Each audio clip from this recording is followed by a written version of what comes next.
ಹರೇ ಶ್ರೀನಿವಾಸ ಗುರೋ ರಾಘವೇಂದ್ರ ಮಂತ್ರಾಲಯ ಪ್ರಭುಗಳು, ಅದರಲ್ಲಿ ಅವರ ಚರಿತ್ರೆ, ಅದರಲ್ಲಿ ತಮಗೆ ರಸಪ್ರಶ್ನೆ ರಥೋತ್ಸವ ಕಾರ್ಯಕ್ರಮಕ್ಕೆ ಇನ್ನೇನು ಬಂದುಬಿಡುತ್ತೆ ಆರಾಧನೆ ಅಲ್ವಾ. ಇನ್ನು ಶ್ರಾವಣ ಆಷಾಢ ಮುಗಿದು ಶ್ರಾವಣ ಬಂತು ಅಂದರೆ ಏನದು ರಾಯರು ರಥವೇರಿದ ಗುರು ಪಥದೊಳು ಸಾಗಿರೆ ಬಂದುಬಿಡ್ತಾರೆ. ಅದರಲ್ಲಿ ನಿಮಗೆ ರಸಪ್ರಶ್ನೆ ರಥೋತ್ಸವ ಕಾರ್ಯಕ್ರಮಕ್ಕೆ ತಮಗೆ ಸ್ವಾಗತ. ತಮ್ಮ ಹೆಸರನ್ನು ಹೇಳಿ. ನಮಸ್ಕಾರ, ನನ್ನ ಹೆಸರು ಪಲ್ಲವಿ ಅನಿಲ್ ಜಹಾಗೀರ್ದಾರ್ ಅಂತ. ಪಲ್ಲವಿ ಅನಿಲ್ ಜಾಗೀರ್ದಾರ್, ತಮಗೆ ಸ್ವಾಗತ. ನಾನು ಪ್ರಶ್ನೆಗಳನ್ನು ಕೇಳಲಿಕ್ಕೆ ಆರಂಭ ಮಾಡಬಹುದಾ? ಮೊದಲನೇ ಪ್ರಶ್ನೆ, ಕೊಲ್ಲಾಪುರದಿಂದ ರಾಯರು ಯಾವ ಕ್ಷೇತ್ರಕ್ಕೆ ಹೊರಟರು? ಕೊಲ್ಲಾಪುರದಿಂದ ರಾಯರು ಯಾವ ಕ್ಷೇತ್ರಕ್ಕೆ ಹೊರಟರು? ರಾಯರು ಗೋದಾವರಿ ಸ್ನಾನಕ್ಕಾಗಿ ನಾಸಿಕಕ್ಕೆ ಹೊರಟರು. ನಾಸಿಕ, ಗೋದಾವರಿ ಅಲ್ಲಿ ಹರಿಯುತ್ತೆ, ನಾಸಿಕದಲ್ಲಿ ಅಲ್ವಾ? ಕರೆಕ್ಟಾ? ಸರಿಯಾದ ಉತ್ತರ.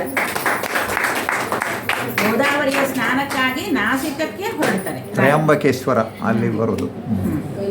ಇನ್ನು ಮುಂದಿನ ಪ್ರಶ್ನೆ, ನಾಸಿಕದಿಂದ ಬಿಜಾಪುರಕ್ಕೆ ಬಂದಾಗ, ನಾಸಿಕಕ್ಕೆ ಹೋಗ್ತಾರೆ, ಅಲ್ಲಿಂದ ಆಮೇಲೆ ಬಿಜಾಪುರಕ್ಕೆ ಬರ್ತಾರೆ. ಬಿಜಾಪುರಕ್ಕೆ ಬಂದಾಗ ಅಲ್ಲಿಯ ಯಾವ ದೊರೆಯು ರಾಜಗೌರವವನ್ನು ರಾಯರಿಗೆ ಕೊಟ್ಟನು? ರಾಜಗೌರವವನ್ನೇ ಕೊಡ್ತಾರೆ. ಆವಾಗಿನ ಒಂದು ಇದು ಹಾಗಿತ್ತು, ಏನಂದ್ರೆ ಯತಿಗಳು ಹೋದರೆ ಎಷ್ಟು ಅವರು ಗೌರವವನ್ನು ಕೊಡೋರು ಮತ್ತು ಅವ್ರಿಗೆ ಏನು ಬೇಕು ಅಂತ ಕೇಳಿ, ಯಾಕಂದರೆ ಪೂಜೆಗೆ ಅನುಕೂಲ ಮಾಡಿಕೊಡೋದೇ ಅವರು ರಾಜರ ಒಂದು ಇದಾಗಿತ್ತು. ಏನೋ ಅವ್ರಿಗೆ ದೊಡ್ಡ ಒಂದು ಸೇವೆ ಅವರು. ಹಾಗೆ ನಾಸಿಕದಿಂದ ಬಿಜಾಪುರಕ್ಕೆ ಬಂದಾಗ ಅಲ್ಲಿಯ ಯಾವ ದೊರೆಯು ರಾಜಗೌರವವನ್ನು ರಾಯರಿಗೆ ಕೊಟ್ಟನು? ಎರಡನೇ ಇಬ್ರಾಹಿಂ ಆದಿಲ್ ಶಾಹಿಯು ರಾಯರಿಗೆ ರಾಜಗೌರವವನ್ನು ಕೊಟ್ಟರು. ಸರಿಯಾದ ಉತ್ತರ. ಎರಡನೇ ಇಬ್ರಾಹಿಂ ಆದಿಲ್ ಶಹಾ ಅವನು ಏನಂದ್ರೆ ರಾಯರಿಗೆ ರಾಜಗೌರವವನ್ನು ಕೊಟ್ಟು ಕರ್ಕೊಂಡ್ಬರ್ತಾರೆ. ಅಂದರೆ ಈಗ ಪ್ರೊಸೆಷನ್ ಅಂತ ಹೇಳ್ತೀವಲ್ಲ, ನಾವು ಕರ್ಕೊಂಡ್ಬರ್ತಾರೆ, ಗೌರವದಿಂದ ಮೆರವಣಿಗೆಯಿಂದ ಕರ್ಕೊಂಡ್ಬರ್ತಾನೆ. ಇನ್ನು ಮುಂದಿನ ಪ್ರಶ್ನೆ, ಬಿಜಾಪುರದ ದೊರೆಯು ರಾಯರಿಗೆ ಯಾವ ಬಿರುದನ್ನು ಕರ್ಕೊಂಡ್ಬಂದಿದ್ದಲ್ದಂಗೆ ಒಂದು ಬಿರುದನ್ನು ಸಮರ್ಪಣೆ ಮಾಡ್ತಾನೆ. ಯಾವ ಬಿರುದನ್ನು?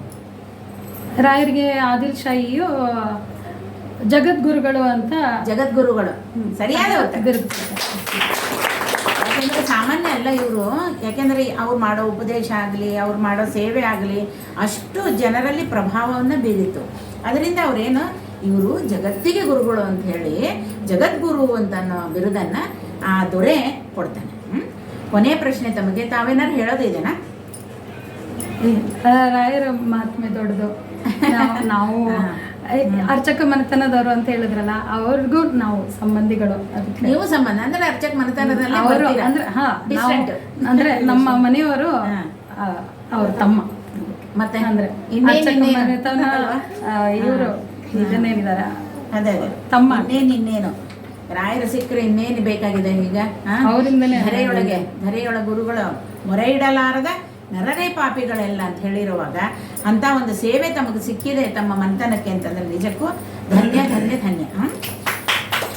ಮುಂದಿನ ಕೊನೆ ಪ್ರಶ್ನೆಗೆ ಹೋಗ್ತಾ ಇದ್ದೀನಿ. ತತ್ವಪ್ರಕಾಶ ಭಾವದೀಪ, ತತ್ವಪ್ರಕಾಶ ಭಾವದೀಪ ಗ್ರಂಥವನ್ನು ರಾಯರು ಎಲ್ಲಿ ರಚಿಸಿದರು? ಕೃಷ್ಣ ದಡದ ಆಳೂರಿನಲ್ಲಿ ತತ್ವಪ್ರಕಾಶ ಇದನ್ನ ಕೃಷ್ಣ ದಡದ ಆಲೂರಿನಲ್ಲಿ. ಕೃಷ್ಣ ದಡದ ಕೃಷ್ಣ ಇದು ಏನು ನದಿ ಆಲೂರು, ಇದು ದಡದಲ್ಲಿ ಆಲೂರು ಅಂತ ಅಲ್ಲಿ ರಚಿಸಿ. ಸರಿಯಾದ ಉತ್ತರ. ಕಂಡೆ ಕಂಡೆ ರಾಯರ ಚರಣಗಳ, ಇಂದು ಕಂಡೆ ಗುರುಗಳ ಮಹಿಮೆಯನು. ಕಂಡೆ ಕಂಡೆ ರಾಯರ ಚರಣಗಳ, ಇಂದು ಕಂಡೆ ಗುರುಗಳ ಮಹಿಮೆಯನು. ದೇಶ ದೇಶದಿಂದ ಬಂದ ಜನರ ದೋಷ ರಾಶಿಗಳ ಕಳೆಯುವರು. ಆಶಾಪಶಂಗಳ ದೂರವ ಮಾಡಿ ಡಂಗುರವನ್ನೇ ಸಾರುತಿಹರು. ಕಂಡೆ ಕಂಡೆ ರಾಯರ ಚರಣಗಳ, ಇಂದು ಕಂಡೆ ಗುರುಗಳ ಮಹಿಮೆಯನು. ಜಾನಕಿ ರಮಣನ ಪೂಜಿಪರು, ಮುಖ್ಯ ಪ್ರಾಣನ ಭಜಿಸುವರು. ರಮೇಶ ವಿಠಲನ ಭಜಿಸಿ ಭಜಿಸಿರೆಂದು ಡಂಗುರವನ್ನೇ ಸಾರುತಿಹರೋ. ಕಂಡೆ ಕಂಡೆ ರಾಯರ ಚರಣಗಳ, ಇಂದು ಕಂಡೆ ಗುರುಗಳ ಮಹಿಮೆಯನು.